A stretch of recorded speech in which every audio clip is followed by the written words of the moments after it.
Hey, I'm Joel, a 28-year-old entrepreneur currently living in Malaysia. What's my life like? That's a great question. It's a mix of managing multiple businesses and also working on a strong marriage with my wife. So this weekend, I'm gonna take her to Singapore. I'm gonna take her to see one of her favorite K-pop artists, enjoy Singaporean food, and so much more. But really beyond the fun, beyond all the work, I'm gonna show you the story of how I managed to balance it all.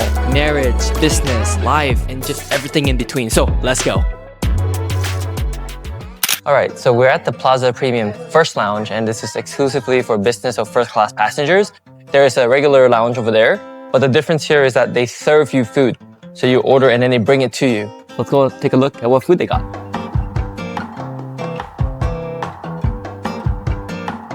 Singapore is known for the curry laksa. Let's try it. It tastes very different than Sarawak laksa. Wow, very Singaporean, very prawn tasting, very shrimp tasting, but it's really good.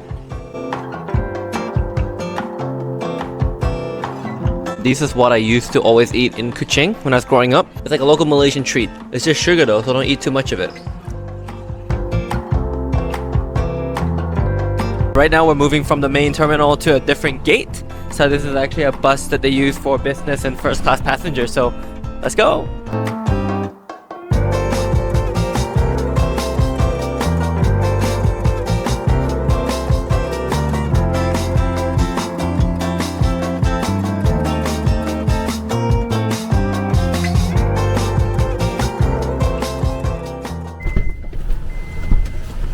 This is our first time staying at the Fairmont Hotel in Singapore. We've been to other Fairmonts in Canada, especially in Whistler and Quebec City. It's always a special moment to come back to the Fairmont because it's always a beautiful place. It's amazing how places you've been to in the past and how good memories can just immediately change your mood and give you positive energy. That's why going on a date at least once a week for your relationship is so important. You don't have to go to fancy, expensive places for date night. Just having a picnic at a park and watching movies at home can create awesome memories and improve your relationship. So for this Singapore trip, I covered the flight and the accommodations in the hotel to treat my wife, and then she treated me with tickets to a favorite K-pop concert. I grew up in Malaysia and Singapore is just a quick hop away. It always reminds me of my childhood. Back then, my parents and I, we had a much stricter travel budget just because of financial situations. Because they're actually both the first children in their families and they had to provide financially for their parents. I'm always very grateful for my parents. I love them so much for even taking me to Singapore,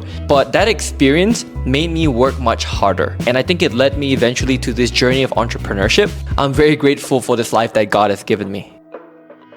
I'm packing my bag because I've got to get my suit out. We have to finish alterations. Bought it in Malaysia, they altered it, wasn't a good fit, sent me over to Singapore to meet their personal contact to go get it fixed. So we got 2 days to get it fixed. They say don't judge a book by its cover, but the truth is, people do judge you based on first impression. You don't really need to spend a lot of money on fancy stuff. You just need to buy stuff that makes you look good. We got salespeople sometimes coming to our interviews on Zoom. They don't even wear proper shirts. Whatever you do, business, sales, you have to dress professionally.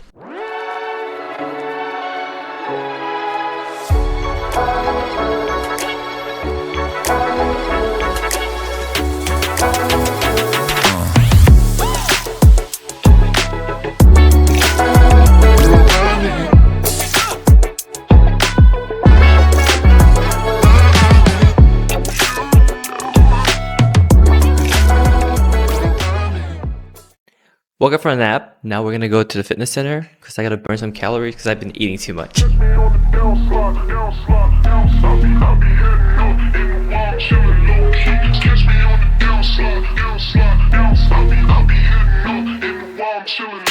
So finished working out.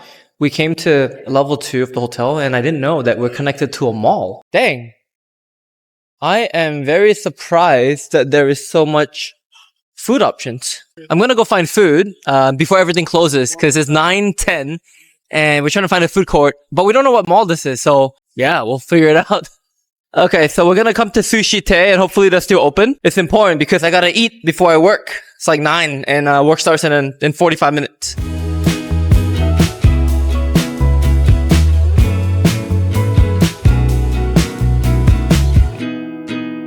You guys have any calls you guys want me to review or any questions about the technique? I think Anna and Nick, you guys already know what to do. just keep doing the same thing, right? Get higher sharp rate. Simple, right? It's quite straightforward. That's good then. I can switch him back to setting right away then. Yeah. Okay. Day 2 in Singapore. We're gonna go head to the mall and eat. Now we're about to eat some amazing pho. I hope it's good as the one we had in KL. It looks really good. So whenever I have pho, I have to do sriracha, hoisin, and fish sauce. Otherwise, I can't really eat it. And people tell me I'm crazy because Vietnamese friends tell me that's not how it works either. So this is hoisin sauce. It's sweet and salty. Fish sauce obviously is really salty, but it makes the broth flavorful. And then this is chili sauce. Supposed to be sriracha, but it works. Makes it more spicy, more flavorful. It's funny because when I moved to Seattle in the US, that was the first time in my life I had pho. I never had pho for like 17 years of my life growing up. And when I went to a pho store, I think I had a friend then who showed me how to use these sauces. And ever since then, I've always used these sauces. And I've never had pho without the sauces. If you give me a plain broth pho, I would not be able to eat it. Because to me, it's not nice. And yeah, my friends say I'm crazy because you should be liking the plain broth pho. But, you know, it is what it is. I'm excited. So first you add cilantro and leaf. You get bean sprouts. This is boring broth. Now watch this. Fish sauce. Not too much though. Otherwise you're gonna lose your hair. Too much MSG. Hoisin. And then the chili sauce, okay? I already know like the perfect proportions because like I've been eating pho for so long in my life. I know exactly what makes perfect pho. Watch. Now we taste the broth. Enjoy.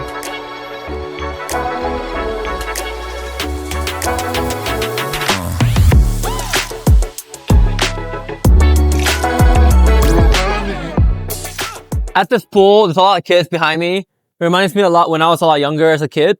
My parents would bring me to Singapore maybe once every 2 years, right? We couldn't really afford the luxuries and, you know, spend a lot on food and hotel and everything. Literally, there are moments where like I couldn't order the nicest thing. And now that I'm back in Singapore, I'm traveling, I'm doing my business. I'm very grateful to my parents for giving me what they could. I'm very blessed because of them. One of the biggest things too, like going to restaurants now for me, is I can pick whatever food from the menu and I can order it. That's the freedom it gives you when you're able to work anywhere you want, earn a high income with a high income skill, travel the world. That's ultimately what I was looking for my whole life. And I think if you're looking for that, then that's awesome for you. At the end of the day, it depends what you prioritize. Prioritize learning and developing your skills so that you'll be able to do amazing things and do what these kids do and have fun. I wish you the best.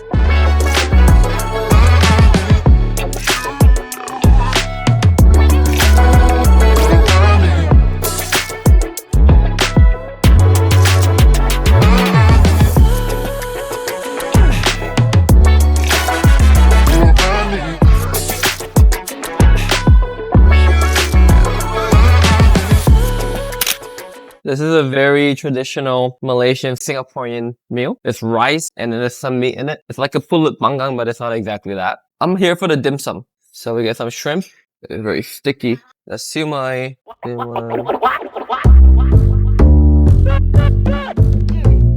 Today we're gonna go to the famous Singaporean Merlion. That's where everybody takes their photos. You know, they pose like this.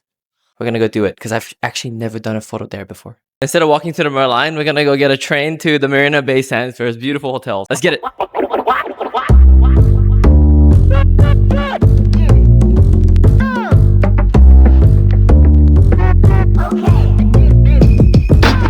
We got 2 tickets to the Sampan boat ride. A sampan is a local traditional Malay name for a boat in Singapore and Malaysia. And this is really pretty. You can see they're getting on the way soon. We do this a lot in Kuching by the waterfront river, but this is like a fancy one, right? A fancy one in a very nice, clear blue water with a lot of coins inside. Yeah. The father of Singapore is Lee Kuan Yew. Right. He's an absolute legend.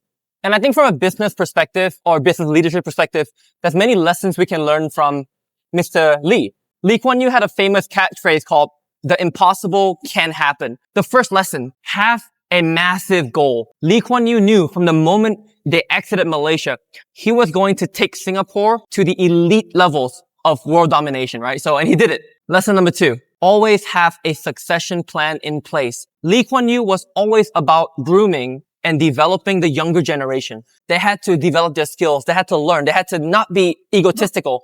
They had to work hard like their founding fathers. That's also so important in business. If you have a company right now, you need to make sure what happens if you get hit by a bus? What happens if you get sick? What happens if in 40, 50 years, you don't want to run your business, but it's profitable? You need to have a succession plan in place so that you can develop your employees or your key leaders in your team and make sure they can run all the roles in your company. And the last business leadership lesson we can learn from Lee Kuan Yew is he says it as it is. When he said that Singapore will become a top country, they became a top country. He meant his word. As a business leader, when you declare something to your team, you have to make sure you mean it. You don't follow through with your words. Your employees, your team, they're going to know that you're not a man or a woman of your word. These are extremely important lessons that Lee Kuan Yew has taught me. The impossible can happen. I just bought myself a pair of Gentle Monster sunglasses. Their pull marketing is incredible. It's a perfect case study if you're in business and you want to learn more about how to market. Gentle Monster focuses predominantly on in-store experiences. When you walk into a Gentle Monster store, you get to obviously see really interesting designs. They're so known for fun things and interesting concepts like a gummy sunglasses, fuzzy sunglasses, and that's what makes them really interesting. The difference between pull marketing and push marketing is with pull marketing, you attract customers coming into your store and then they'll buy. Right? With push marketing, you have to kind of go towards them. Like running a bunch of Facebook ads or YouTube ads, you kind of want to like almost force people to buy. And obviously pull marketing works so much better because with pull marketing, people are attracted walking into your store. So for me, like when I came in, I was like, oh, what is this? I want to see that. And then I just walked all the way in. And I was like touching different things and I felt different glasses. And then ultimately, it was awesome. Okay, welcome to the Rasapura Masters Food Court here in the Marina Bay Sands. Let's take a look. Said I'm taking big shots, just stop where I'm driven, no pit stops. This hot, I ain't playing like a 6 spot. Pissed off, thought I told him this a chip shot. I ain't missing cause you know I'm taking big shots. Just stop where I'm driven, no pit stops. This hot, I ain't playing like a 6 spot. Pissed off, thought I told him this a chip shot.